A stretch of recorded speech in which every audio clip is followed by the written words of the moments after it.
Hi everyone, welcome back to our channel. మామూలుగా మనము ఇంట్లో ఎగ్స్ ఉడికించుకోవాలంటే మినిమం 20 మినిట్స్ అన్న టైం పడుతుంది కదండి. అలా కాకుండా 5 మినిట్స్లో ఎగ్స్ ఎలా బాయిల్ చేసుకోవాలో చూసేద్దాం రండి. నేనైతే ఇక్కడ 4 ఎగ్స్ తీసుకున్నానండి. మీకు ఎన్ని క్వాంటిటీ కావాలంటే అన్ని తీసుకోవచ్చండి. కుక్కర్లోకి గుడ్లు యాడ్ చేసుకొని గుడ్లు మునిగేంత వరకు నీళ్లు పోసుకొని కొంచెం ఉప్పు కూడా యాడ్ చేసుకొని కుక్కర్ మూతనైతే క్లోజ్ చేసుకోవాలి. ఇప్పుడు స్టవ్ వెలిగించుకొని 3 విజిల్స్ వచ్చే వరకు ఉడికించుకోవాలి. నేనైతే మామూలుగా మా ఇంట్లో ఇలాగే ఉడికించుకుంటాను. దానివల్ల నాకు టైం సేవ్ అవుతుంది, ప్లస్ గ్యాస్ కూడా సేవ్ అవుతుందండి. స్టీమ్ అంతా పోయేంత వరకు వెయిట్ చేసి కుక్కర్ మూత అయితే తీసి ఒకసారి చూడండి.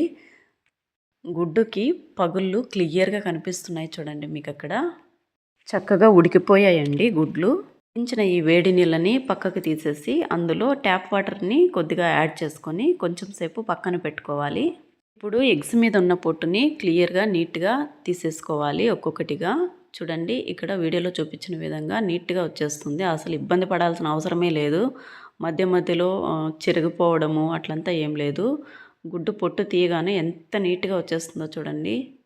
అంతే అండి, సింపుల్గా 5 మినిట్స్లో కుక్కర్లో ఇలా అయితే నేను బాయిల్ చేసుకుంటాను. మీరు కూడా ఒకసారి ట్రై చేసి మీకు ఎలా బాయిల్ అయ్యాయి అనేది కామెంట్ చేసి చెప్పండి. ఇలాంటి మరిన్ని వీడియోస్ కోసం సబ్స్క్రైబ్ చేసుకోండి. Thank you for watching.